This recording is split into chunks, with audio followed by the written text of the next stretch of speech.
Well, hello, everyone, and welcome back to Real Life Conversations for Christian Coaches. It's good to be back again with you for this episode. We're excited to dive into a conversation with actually one of our certified coaches, Tim Austin. We've known Tim for a really long time now, him and his wife, Eve, and it's just a joy to watch someone's life story grow and change and be different. And we have a particular reason why we wanted to have this conversation with Tim because of some of his life experience, actually. But we are excited to dive into this conversation. We hope it inspires you and maybe brings some questions to mind for you as you hear about transition, specifically as a missionary coming off the mission field. That's kind of where we're going today. And we've watched him journey that season. So it's fun to invite him back. He's been on before. We'll reference that episode in our show notes. It's been a bit because it's probably a year or two ago, hasn't it, Tim? Yeah, That's what a I'm little thinking. while. But we'll reference it in the show notes. We'll go back and find that episode as well, and you can get more of Tim Austin. But Erica, why don't you go ahead and introduce Tim and we'll dive in today.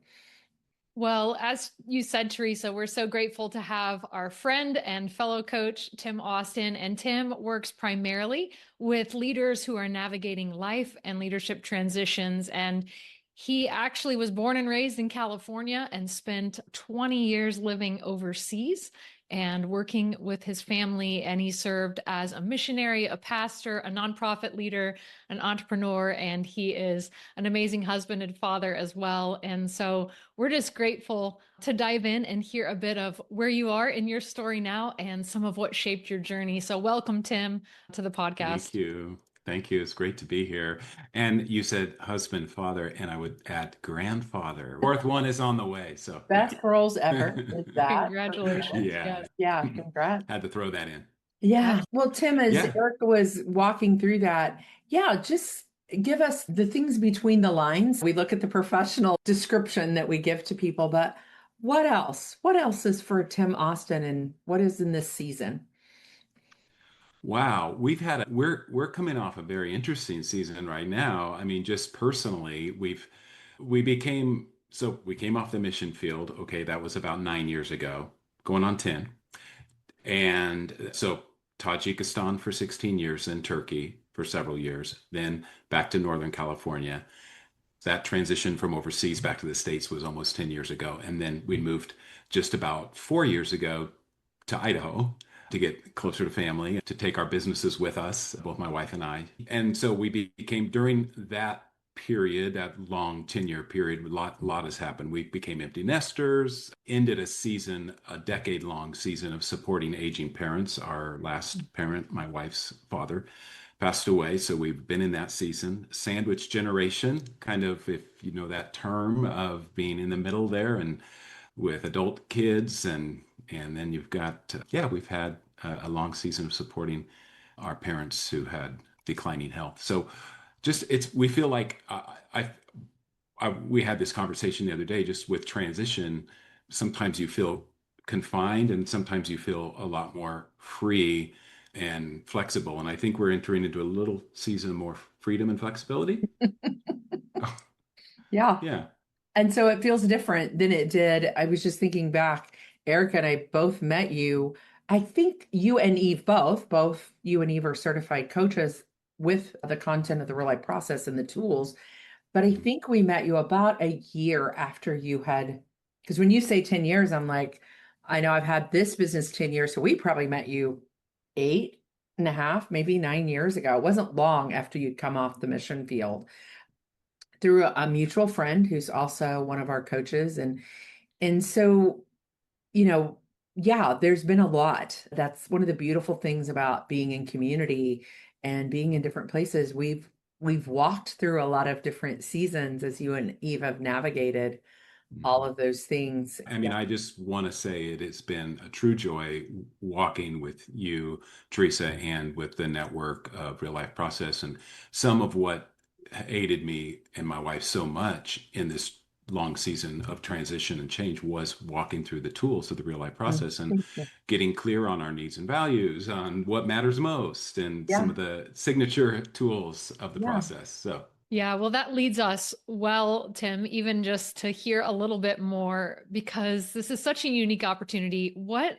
was the transition like for you in real time? And not just the Hmm. logistics of it, but really personally as you entered into a fresh season.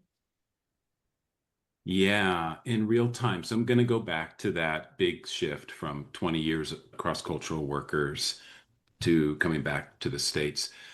What felt like in real time was I was losing something of calling and identity, of purpose. So much of my identity at that time, I realized in reflection and conversations with others as I was walking through that. And it was that there were these layers of identity that built up over the years, which were, oh, I mean, they could have, that self-informed identity could have come from a lot of different places, like others' expectations, what I felt God was expecting of me, what I felt others were expecting of me, what I thought, the accolades and the things that people think about you and say about you. As missionaries, you're put on a pedestal. Sometimes when you come back home for support raising and visit, your supporters and yeah. So a lot of that coming back and knowing that this was going to be a more permanent move was kind of a letting go, simultaneously letting go. But then in the midst of some of that, in that messy middle piece, there was, even while I was still living, we were living in Turkey at the time, there was this hunger and desire to explore and to begin to, and very reflective space. I entered into a more reflective. I started writing. I started a blog. I didn't know what I was doing, but I started a blog because I just, and it was my outlet for like sharing my struggles and reflecting on the transition itself and what that meant for me. And so it's very introspective, but like I said, that calling and identity piece were front and center and a very big struggle for me. There were financial concerns too. That's Mhm. always a big one. So Yes. there were the financial pieces, the need to know for clarity's sake, the what I thought was an urgent need to know and to have the answers. But the Lord helped me to slow down in that, Mhm. and He used others to help me slow down that process a little bit and let go of some of that sense of urgency.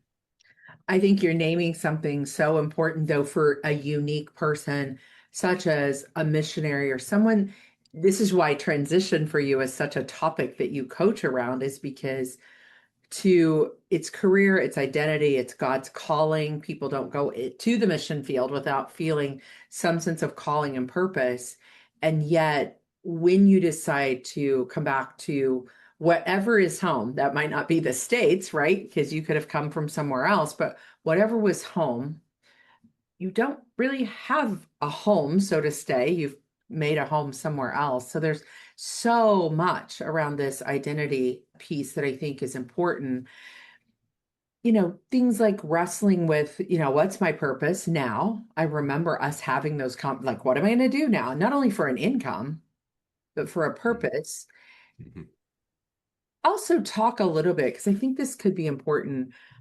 What does a missionary feel when they've poured their life into an area, wherever they've been called, physically, whatever, and yet you leave that behind, Mhm. knowing that the work is probably undone? What's that Mhm. like?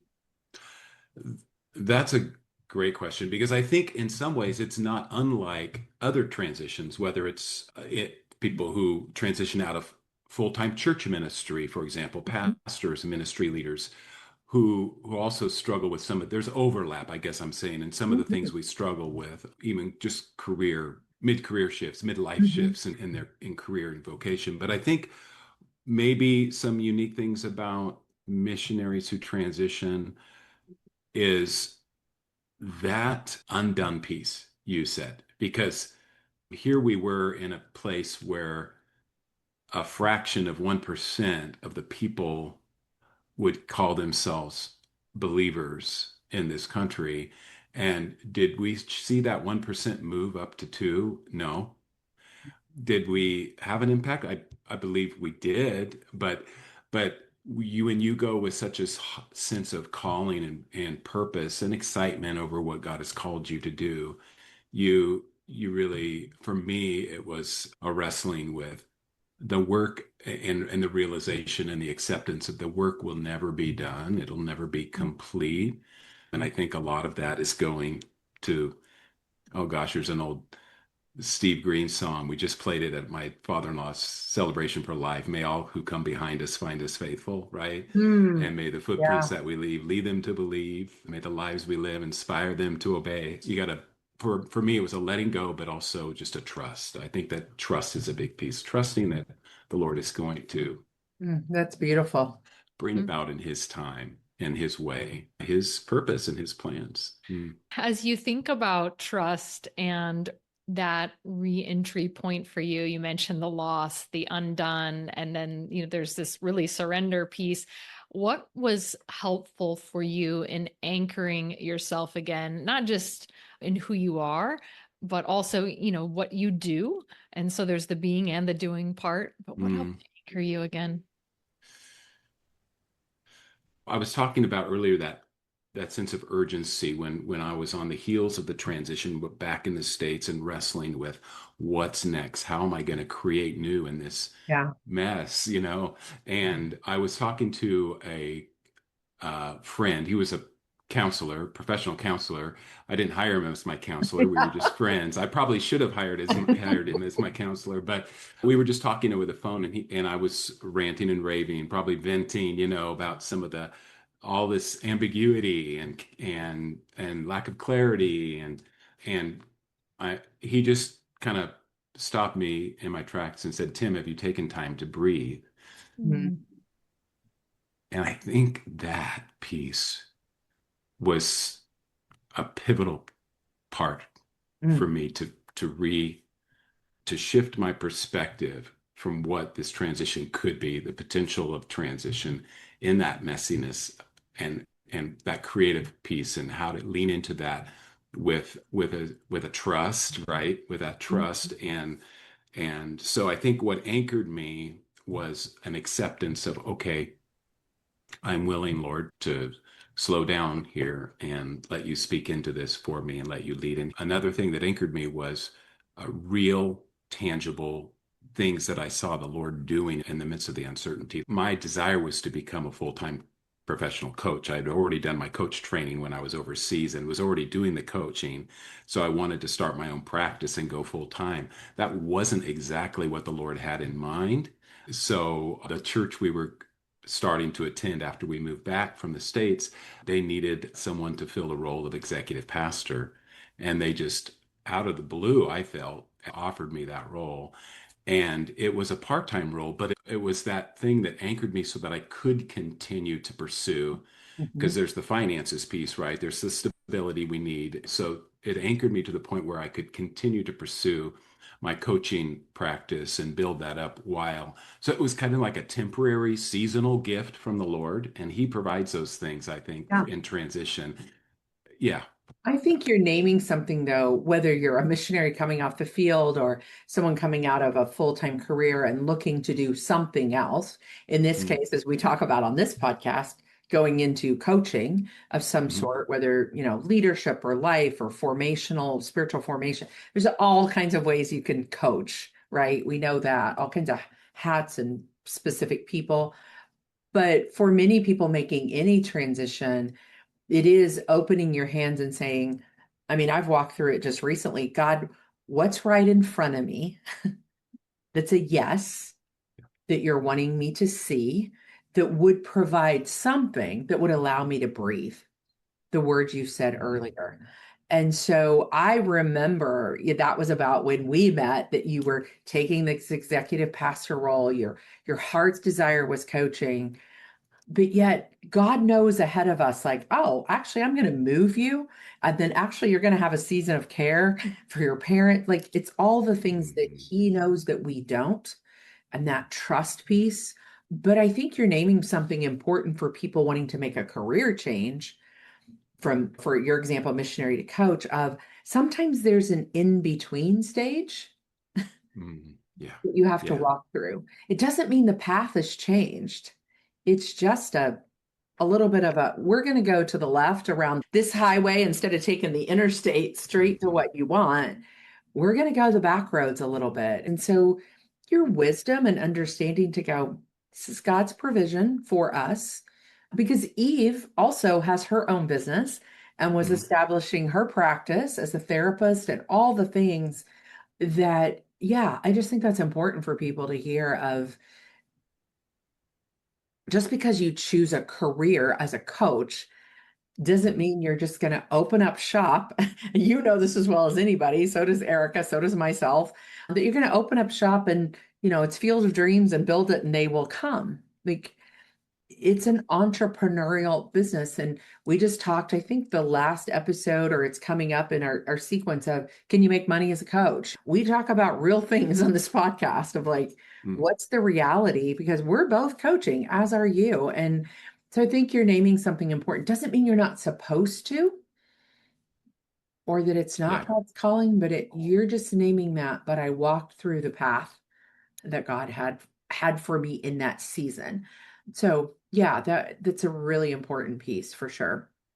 And just being willing to Mhm. take a breath, to pause, to seek the Lord's direction, even if it's a temporary season, like there's something God is forming that's of such purpose in that season. And sometimes we just Mm. see him connect the dots. And so as you think about your mission field work and training, and then certainly your pastor's work, what in that training really has equipped you now that you use every day, maybe in practice or skill?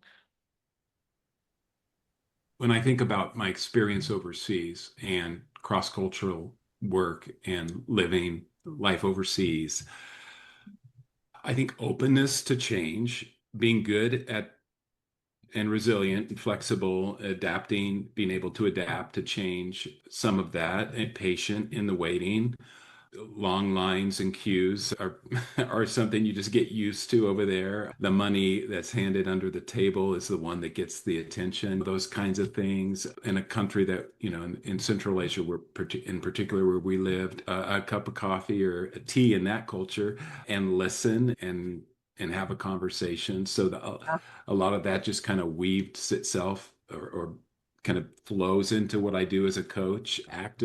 That active listening piece, right? If we Yeah. want to talk about a competency, Yeah. for a coaching competency, yeah, I think just the love of diverse places and people, Mm. and how it surprises me on my coaching journey now to see where I'm working with people I never thought I Yeah. would necessarily want to look to work with or like to work with, but the Lord opens the doors, and if we're willing to lean into something new, that's another thing, like kind of being willing to go into the uncomfortable space of trying something new. Could I do a little leadership coaching, a little executive coaching, and get my feet wet? And that surprised me. The Lord said, you can do that. I've been loving some of that work. And so I think just being open to change, things. I think partnership, that idea of partnership, right? As missionaries, ministry people, we have a high value for partnership. And so we went overseas recognizing that it wasn't going to be a top down thing. It was going to be a peer to peer. We were looking for partners on the ground to work with. And Mhm. so I think that's when coaching, we're partners. We come alongside. We're thinking partners, but we want to help build people up. As the three of us as coaches, as we think about the things you're naming here, I know Eric and I have both done, and you have as well, just some teaching in some different places and things that are transitional for people. I used to teach a class at a coaching school, and it would be people many times in second half of life. And it was almost like they thought they needed to lay down all the skills they had learned in their careers and oh, now I'm going to be a coach. So I need to learn exact competencies. I need to learn all these things. And I would always say, yes, you've had the training to do all that. Now pick back up all the Mm, skills that you know from what you're going to bring.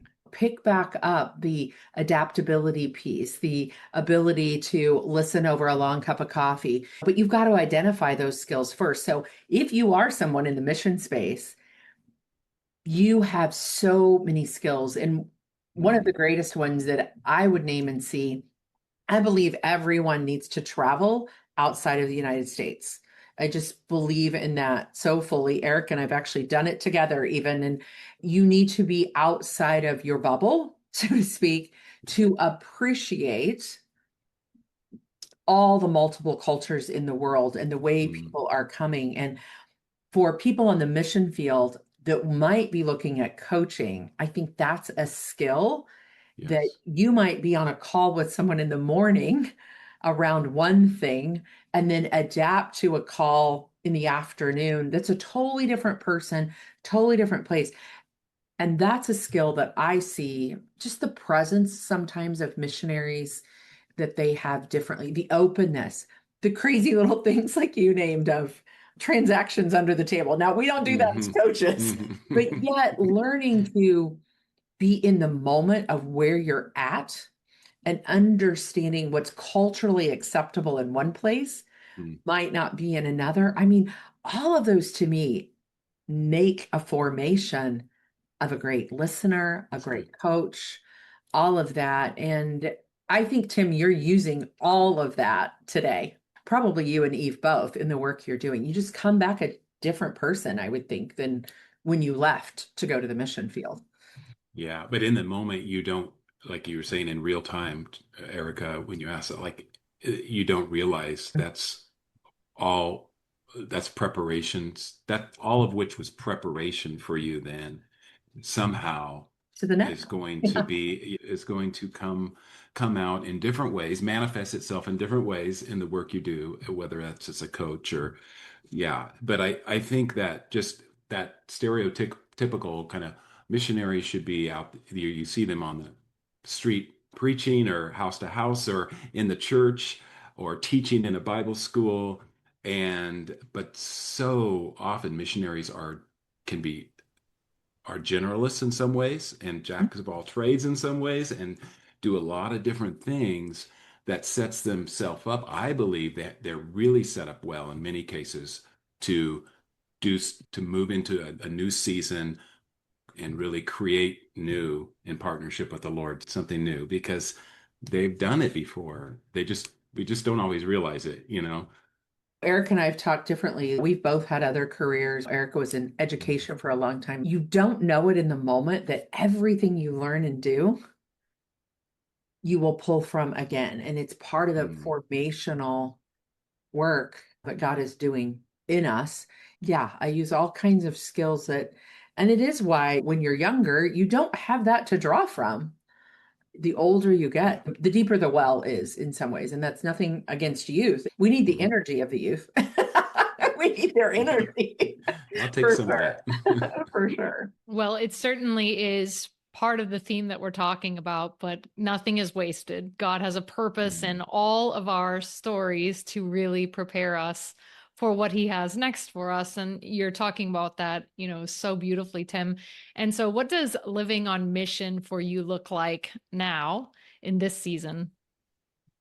This season, as a coach with my practice in Compass Life Coaching, I walk alongside people in life and vocational transition seasons to help them find purpose and direction and clarity, discover what matters most, and lean into the next season with some creative capacity that sometimes is not there at first. And so it's a journey. So I journey with people in that way.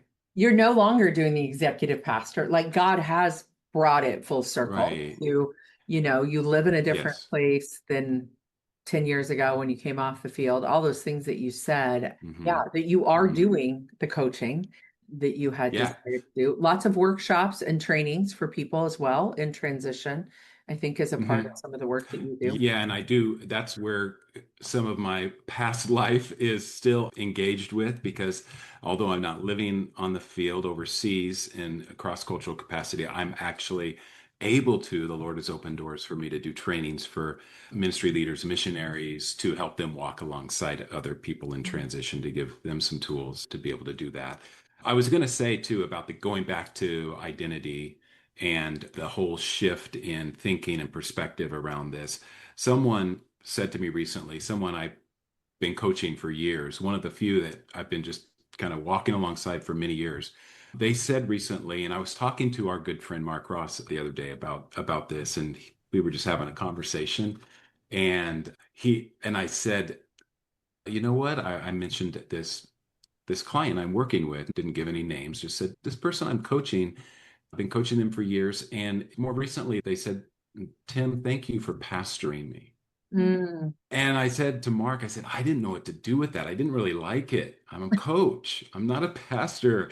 But I graciously said, yeah, thank you. It's a privilege to walk with you, or whatever I said. But Mark made a comment like, so you're a coach with some pastoral giftings. Oh yeah, Oh, okay, that makes sense. And yeah. so even some of the just reframing some of these things that come at us like this has Identity. helped me. Identity, going back to identity. And yeah, I have, and that's maybe why the Lord opened that door for me to have that season of pastoring before I moved into full-time coaching, because he was continuing to prepare and develop me in A those pastor's ways. heart, So it's not a bad thing. not a bad thing. No, no, I didn't, I just, sometimes we have a limited, I think just kind of a limited,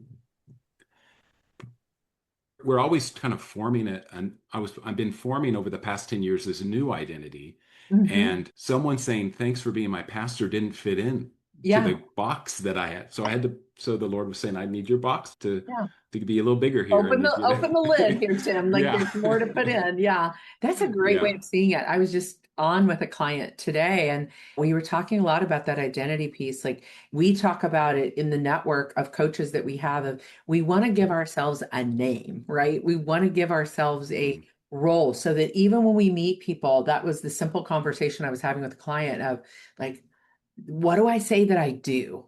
Because we know that coaching can go so many different directions and in so many ways. Like you said, I've done executive, I've done leadership, I've done workshops. We walk alongside, mm, we journey with people. Just the loving kindness of what that gift is for people. And so I do believe, like, as you talked about your missionary season of life, that's what missionaries at their heart are doing is coming into a culture that is foreign to them, maybe, and then just walking alongside people, being in their everyday life, being with them. Eric and I have done mission work and been on mission trips, and my brother was in that work. It's really just about being with people. And yeah. that carries over to this coaching idea of so if you're out there and you're thinking, I don't know if that transition is a right one for me, may or may not be, but Tim would have a conversation with you, Erica would, I would, of like, let's explore it. Let's see what that might look like if you're in that place. But love the place that you're in now, Tim, the journey. And we're always being formed, right? We're always walking in it. Yes. Yeah. And just, yeah, what does that look like? I want to ask one final thing, and then Eric will help wrap us up and we'll get there. But just as you think about your everyday rhythms of life, we talk so much about on our sister podcast about real life practice. What are we practicing in our everyday? And so right now, Tim, in here in 2026, what are some things you're leaning into right now, just as daily or weekly practices, monthly things that you want to do? I'm going to mention one because I love Okay. this one and I wanted to make sure we mentioned it on the podcast. It's on my bucket list. And one of the practices, you and Eve lead some journeys.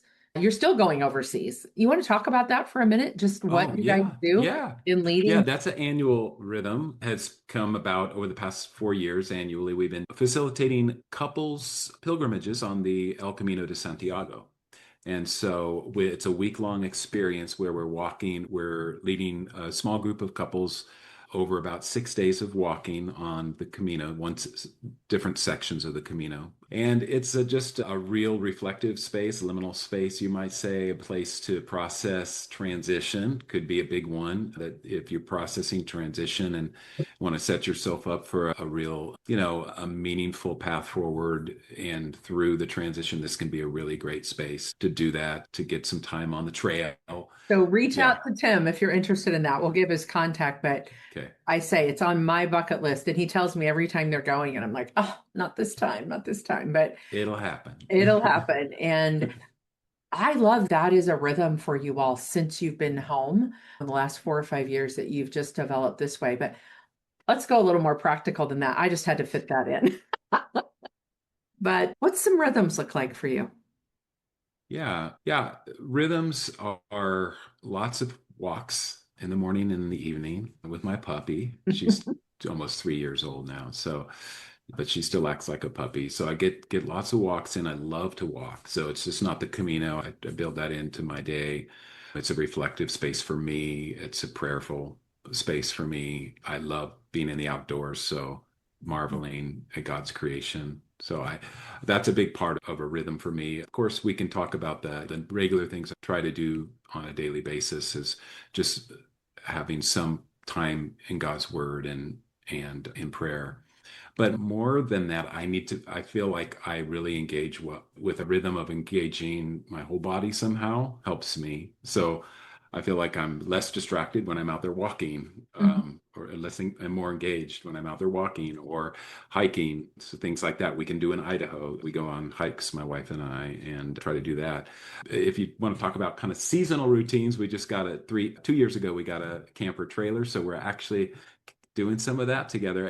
Like I said, it's a season of we're empty nesting. We're trying to explore some things we like to do together. So that's a big part of kind of readjusting to this new season. I know we like different things. She's not going to go out there and go hunting with me, my wife, but we found some some rhythms that we like that are seasonal that we like to do together. A good takeaway.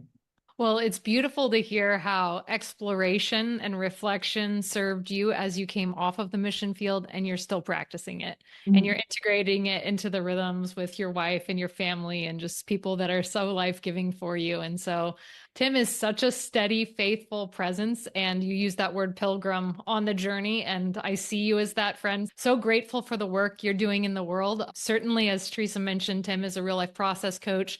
He's also an ICF credentialed coach at the professional level. And so he does some mentor coaching as well.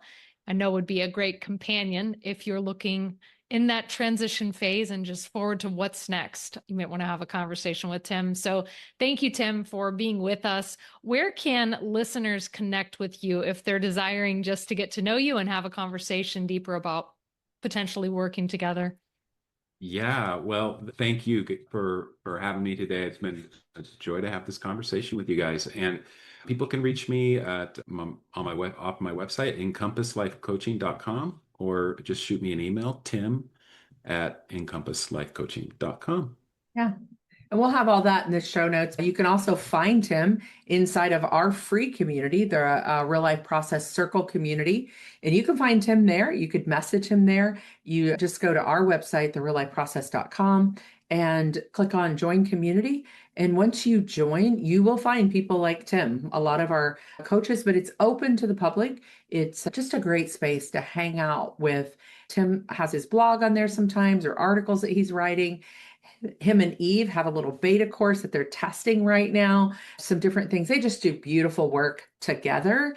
And so we just love having both of them in there. But that's another easy place to find Tim as well and get in touch with him, hear more. We'll also reference the other podcasts that we did with him. But today we did want to focus on exploring if you have been to that mission field place, if you have served in any way in mission work. We have many of our coaches that have that background, that space of this is another season of their life and they're moving towards a coach approach in whatever work that they're going to do. And the path is not always straight. It has some curves in it sometimes. But Tim, we're just so grateful for you and sharing your story and your journey of identity. I think that was a theme today of just how do I find that new identity? And If you'd like to know more about the work we do, of course, you can, as always, go to our website at thereallifeprocess.com.